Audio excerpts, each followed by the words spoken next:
Okay, moment of truth. Got it plugged in. Turn the surge on. Okay, standby light is on.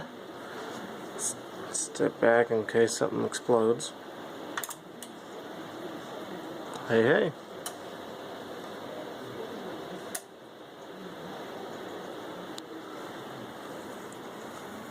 There are the new parts right there. Instead of a single resistor, it's actually a single double resistor. I used 2 single resistors.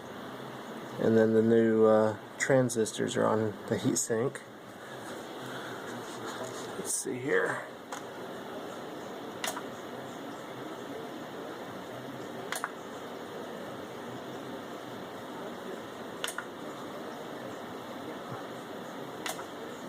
Looks like it works.